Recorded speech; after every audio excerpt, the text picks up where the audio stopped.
We are in week 2.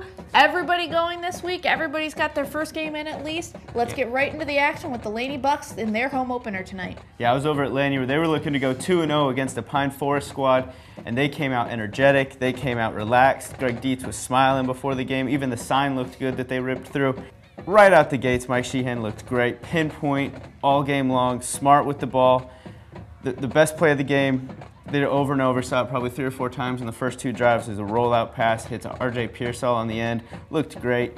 And one of the better performances of the night was Ernest Andrews. High points the ball great. He's a big, tall, physical receiver. He can go downfield and high point the ball. You see on 4th and goal from the 2-yard line, they have enough confidence to throw the corner route to him. He goes up, draws the pass interference. They reset the downs. They score on the very next play. You know, next time down, next time with the ball, they get right back down to the 1, pounds it in with Sheehan. So those 3 were really clicking on all cylinders tonight. Their defense matched their offense all night, shutting down the Pine Forest every time they tried to hit the corner. Just beautiful play all around by Laney. They improved to 2-0 with a 44-14 win. And definitely a good start for them after a winless season last year and 14-game losing streak, so obviously a good start. Absolutely.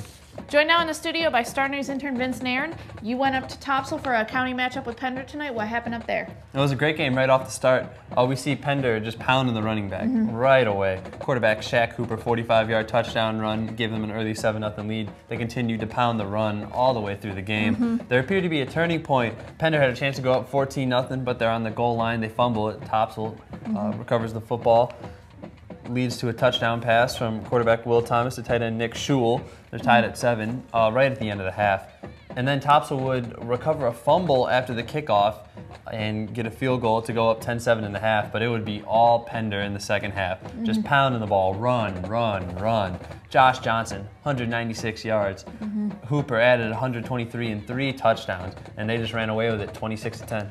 Absolutely, and I know it was a little chaotic. The lights went out, there was a fight. The kid had to get airlifted, so kind of chaotic, but I guess everything turned out okay in the end.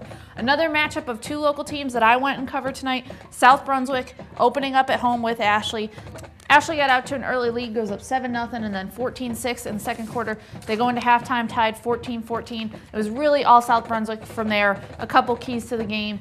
The Cougars had 5 lost fumbles, but they didn't end up paying for many of them. Ashley scored 2 first-half touchdowns off those fumbles deep in South Brunswick territory, but after that, didn't really make them pay. Ashley managed only 73 yards of total offense. And Terrell Stanley, what can we say about this kid? He's committed to ECU. He's a monster. 3 touchdowns tonight. I think he had 37 rushing yards, 1 monster pass receiving, good on defense. Came out with tweaked his knee a little bit in the third quarter, but he's fine. South Brunswick improves to 2-0 to start the season with a 26-14 win. Ashley falls to 0-2 before heading on the road next week to White Oak. So, all right, finally, let's go over to Hoggard. The Vikings home for a 2nd week in a row, trying to avoid a winless start. How'd they do? Well, I was at this game, and it was kind of a quiet sideline over there in Hoggard. They really couldn't establish much. Running the ball, they kind of got shut down. Jenright, every time he tried to hit the corner, 71st was all over the corner. Great pursuit, great contained defense. But the big thing for 71st was their rushing game. They were unstoppable. They had Terrell Bryant-Dove and Maurice Scruggs. They ran for 309 yards and all 4 of the touchdowns tonight for the Falcons. Hoggard has just scored 9 points in their first 2 games now after a 30-0 loss tonight. Every time the ball touched the ground tonight, Hoggard seemed like they did not know what to do with it. 71st, they fumbled, and Hoggard was just looking around. Twice that happened. Once the running back deep in territory really would have changed the game early in the second quarter. Then again down when 71st was going to score, botched the quarterback exchange. Hoggard on the other side, snap over Will Bowman's head, sets up a short field. They even let a squib kick get recovered right here. So really just kind of out of sorts for Hoggard right now. I think they really need to just get back to that fundamental physical play that they've been so accustomed to for so many years. Absolutely. Could be very different in the Mideastern. We're already 2 weeks in. Winless Laney last season is on top of the conference. Ashley 0-2, Hoggard 0-2, Hanover 1-1. Could be interesting. Let's get into the scores, and as I mentioned, New Hanover lost tonight, went on the road to Scotland County and fell 35-6. In other scores, East Bladen, its opener at Red Springs, and 52-0 win.